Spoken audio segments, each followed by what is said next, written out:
오늘 본문에서 하나님의 영광이 성전을 떠나는 모습을 보게 됩니다.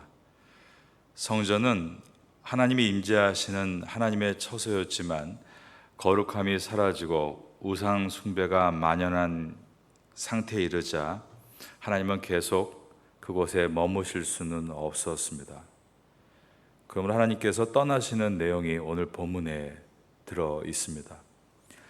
성경의 역사를 보면 이스라엘 백성들 가운데 하나님의 영광이 떠나고 그러자 적들에게 패배하는 사건들이 여러 번 기록됩니다. 엘리 제사장 시절에 엘리는 영적인 눈이 멀어서 하나님의 음성을 듣지 못했고 어린 사무엘이 대신 하나님의 음성을 들었습니다. 엘리 대제사장의 두 아들인 홈리와 비느하스는 믿음이 없고 그리고 제사장직을 수행하지만 사꾼들로서 성전 안에서 갖은 죄들을 저지릅니다. 이때 이스라엘과 블레셋의 전투가 벌어지자 그간 하던 대로 전쟁에서 항상 맨 선두에 하나님의 법궤를 들고 나가기 때문에 홈리와 비느하스가 겉으로는 멋지게 제사장복을 차려입고 법궤를 들고 나갔지만 그들은 그 전쟁에서 죽었고 법궤를 빼앗겼다는 소식을 듣자 엘리도 넘어져서 목이 부러져 죽습니다. 왜냐하면 하나님의 영광이 이미 떠났기 때문이었습니다.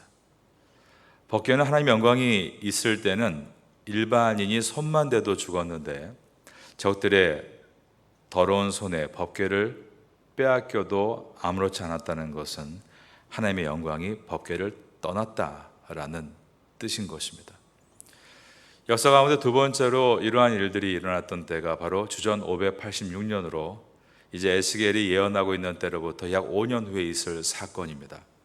하나님의 영광이 오늘 본문과 같이 떠나자 예루살렘 성전은 완전히 무너지고 말았습니다. 이러한 일들이 주후 70년에도 일어나게 되는데 로마의 군단이 예루살렘을 포위하고 있을 때 이스라엘 백성들은 우리는 예루살렘 성전이 있기 때문에 절대로 적에게 질 수 없다라고 했습니다. 심지어 그들은 마치 불 위에 춤을 추는 무당과 같이 신명나게 싸웠던 것입니다. 그러나 아무리 그렇게 그들이 자기의 신념을 가지고 자신의 믿음으로 싸운다 할지라도 로마 군단을 당해낼 수가 없었습니다. 로마 군단의 목적은 예루살렘을 탈환하는 것이었고 예루살렘에 있는 전 세계적으로 그 유명했던 엄청난 유산들을 지켜내는 것이었습니다. 왜냐하면 로마의 통치 방식은 문화를 파괴하는 것이 아니라 그 점령한 지역의 문화를 보존하고 자기 것으로 삼으려는 데 있기 때문이었습니다. 그런데 이스라엘 백성들이 너무 마치 미친 사람처럼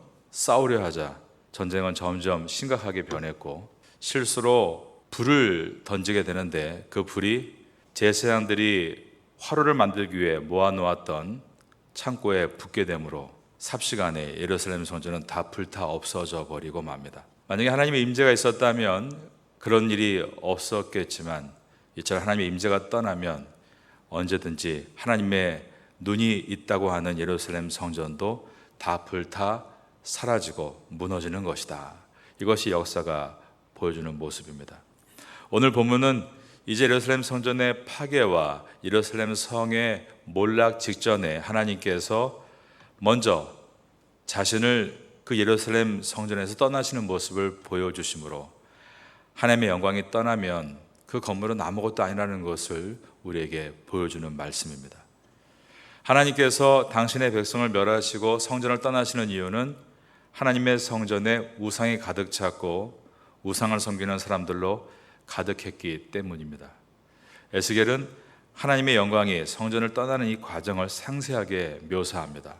먼저 하나님의 영광이 떠나는 것을 준비하는 생물들, 즉 그룹들의 모습을 묘사하는데 이 그룹은 영어 GROUP가 아니라 케룹을 번역한 것으로 하나님을 호위하는 천사들을 그룹이라고 부릅니다.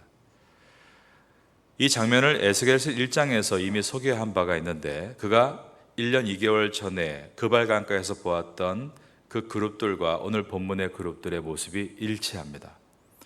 그룹과 바퀴가 같이 움직이는데 얼굴이 사면에 있습니다. 그러므로 움직일 때 몸을 돌릴 필요가 없이 어떤 방향으로든 신속하게 움직이는 것을 본 것입니다.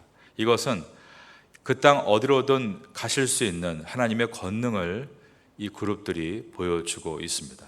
오늘 본문의 첫 절인 에스겔서 10장 9절부터 보겠습니다. 내가 보니 그룹들 곁에 네 바퀴가 있는데 이 그룹 곁에도 한 바퀴가 있고 저 그룹 곁에도 한 바퀴가 있으며 그 바퀴의 모양은 황옥 같으며 그 모양은 넷이 똑같은데 마치 바퀴 안에 바퀴가 있는 것 같으며 그룹들이 나아갈 때에는 사방으로 몸을 돌리지 아니하고 나아가되 몸을 돌리지 아니하고 그 머리 향한 곳으로 나아가며 이처럼 몸을 돌릴 필요 없이 자유자재로 움직이고 있는 놀라운 모습을 보여주고 있습니다. 거기엔 또한 가득한 눈들이 들어있는데 이 바퀴 안에 있는 가득한 눈들은 온 땅을 감찰하시는 하나님을 보여주고 하나님의 눈을 피할 수 없다는 것을 상징하고 있습니다. 12절입니다. 그 온몸에 등과 손과 날개와 바퀴 곧 네 그룹의 바퀴의 둘레에 다 눈이 가득하더라. 또한 네 그룹, 네 얼굴, 네 바퀴 이처럼 사가 반복되고 있는 것도 이 사는 동서남북 땅을 상징합니다. 온 땅을 다스리시는 하나님의 권능을 표현하고 있는 것입니다. 14절입니다. 그룹들에게는 각기 네 면이 있는데 첫째 면은 그룹의 얼굴이요 둘째 면은 사람의 얼굴이요 셋째는 사자의 얼굴이요 넷째는 독수리의 얼굴이더라. 여기서 특이한 것은 처음 1장에서 에스겔이 1년 2개월 전에 그발강가에서 이 그룹을 보았을 때 내면의 얼굴을 소개할 때는 사람, 소, 사자, 독수리라고 했는데 지금은 소 대신에 그룹이라고 묘사를 하고 있습니다. 그러므로 그 형체가 너무나 신비하고 묘사하기가 무척 어려웠다는 것을 보게 됩니다. 그때는 그대의 형상을 소라고 기록했는데 이번에는 그 모양을 그룹이라고 표현한 것입니다. 사람과 소 혹은 그룹과 사자와 독수리는 하나님이 창조하신 이 땅의 피조물들을 대표하는 것들로서 하나님의 영광은 변함없이 무궁하고 그 피조물은 하나님 앞에 서 있으며 하나님은 이 모든 것을 통치하신다는 것을 보여줍니다. 비록 예루살렘이 바벨론에 의해서 패망을 당하고 있지만 하나님의 영광에는 아무런 손상이 없다는 것을 이 영광을 통해서 보여주고 있는 것입니다. 예루살렘의 패망은 하나님이 주도하신 심판이었고 하나님은 패하신 것이 아니라 이스라엘을 심판하신 것이다 라는 것을 이 장면을 통해 분명하게 보여주신 것입니다. 이제 하나님을 호위하는 그룹들과 바퀴들이 위로 올라감으로써 하나님의 떠남, 즉 행차가 시작이 됩니다. 15절입니다. 그룹들이 올라가니 그들은 내가 그발 강가에서 보던 생물이라. 드디어 하나님이 이 성전을 떠나시고 있는 겁니다. 그들이 마치 하나인 것처럼 일사불란하게 움직이는 것을 보게 됩니다. 16절입니다. 그룹들이 나아갈 때에는 바퀴도 그 곁에서 나아가고 그룹들이 날개를 들고 땅에서 올라가려 할 때에도 바퀴가 그것을 떠나지 아니하며 그들이 서면 이들도 서고 그들이 올라가면 이들도 함께 올라가니 이는 생물의 영이 바퀴 가운데 있음이더라. 에스겔은 반복해서 이 네 생물 곧 그룹들을 이전에 그발 강가에서 본 것이었다라고 설명합니다. 20절입니다. 그것은 내가 그발 강가에서 보던 이스라엘의 하나님 아래에 있던 생물이라.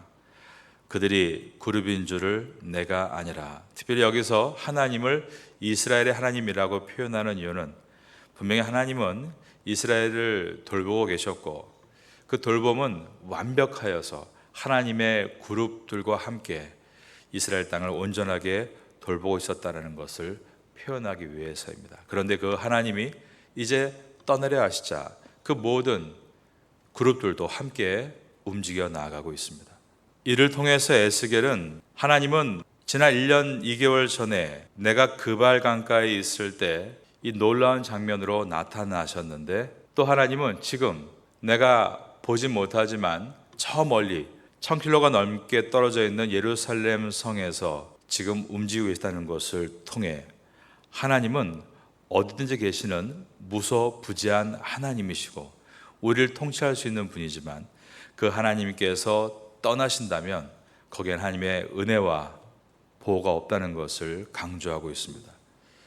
그리고 하나님은 예루살렘 성전이 사라진다 할지라도 그분의 영광은 여전히 온 우주에 여전하며 하나님은 어디든지 임재할 수 있는 분인 것을 보여줍니다. 즉 하나님은 결코 빅팀, 패배자가 될 수 없는 빅터, 승리자이시고, 하나님의 사람들은 하나님과 함께할 때 빅터, 승리할 수 있으나 만일 하나님의 사람이 하나님을 버리고 우상을 섬기면 그들은 빅팀, 실패자가 된다는 것을 보여주고 있습니다.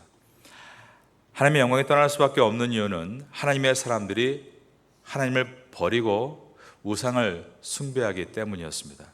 오늘 본문은 하나님께서 예루살렘 성전을 떠나시는 장면을 아주 상세하게, 마치 영화의 한 장면을 천천히 돌리는 슬로우 비디오 방법으로 우리에게 보여줍니다. 특별히 19절이 그런데 19절 중반에 보면 그들이 여호와의 전으로 들어가는 동문에 머물고 이스라엘 하나님의 영광이 그 위에 덮였더라. 동문은 성전을 들어가는 정문이죠. 예루살렘 성전의 크기는 크지가 않았습니다. 그러니까 하나님의 지성소에서 이 정문까지 거리적으로 멀지가 않은데 이 사회를 이와 같이 마치 슬로우 비디오 처리와 같이 하나님이 천천히 떠나는 것처럼 세밀하게 정밀하게 묘사하고 있는 것입니다. 이것은 무엇을 우리에게 말씀하는 것일까요? 하나님께서 예루살렘 성전을 떠나시는 것에 대해서 얼마나 안타까워하셨는지를 보여주고 있는 것입니다. 하나님이 속 시원하다고 하시며 훌훌 털고 그냥 떠나신 것이 아니라 선뜻 발걸음을 떼지 못하시는 모습을 묘사하고 있는 것입니다. 그런데 백성들은 이러한 하나님의 마음을 알지 못합니다. 하나님의 어떤 분이신가를 그들은 알지 못했습니다. 그들은 우상과 하나님을 겸하여서 섬겨도 하나님을 섬기는 것으로 인정해 줄 것이다 스스로 판단했고, 하나님이 영원히 자기들을 떠나지 않을 것이다 선민사상에 휘말려 있었으며, 하나님의 영광은 반드시 우리와 함께 할 것이다, 그러한 욕심에 갇혀 있었습니다. 다른 말로 하면 하나님을 자기 생각대로 믿었던 것입니다. 여러분, 하나님의 영광은 자기 식대로 하려는 사람 가운데 거하시지 않습니다. 성경은 우리의 몸이 하나님의 성전이라고 말씀합니다. 고린도전서 3장 16절에 보면 너희는 너희가 하나님의 성전인 것과 하나님의 성령이 너희 안에 계시는 것을 알지 못하느냐. 우리의 몸은 하나님의 성전으로서 하나님의 영광으로 가득해야 되는데, 그 방법은 내 방법, 내 식으로 표현하고 믿는 것이 아니라 하나님의 영이신 성령으로 충만함을 얻기 위해 서 있는 것입니다. 성령으로 충만할 수 있는 방법은 오직 과거 초대교회부터 지금까지 세 가지입니다. 첫 번째가 죄를 회개하는 것이고, 두 번째가 말씀을 듣는 것이고, 세 번째가 그 말씀을 가지고 기도하는 것입니다. 회개와 말씀과 기도, 그것이 바르게 있을 때 성령께서 그 위에 충만하게 임하시는 것입니다. 우리는 항상 이것을 기억하는 성도가 되어야 되는 줄로 믿습니다.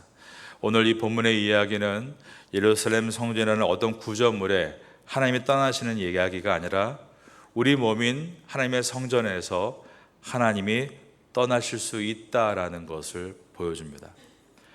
물론 우리의 구원은 처음부터 우리의 값으로 얻은 것이 아니기 때문에 그 구원은 하나님이 이루어 가신다라고 믿는 것이 분명합니다.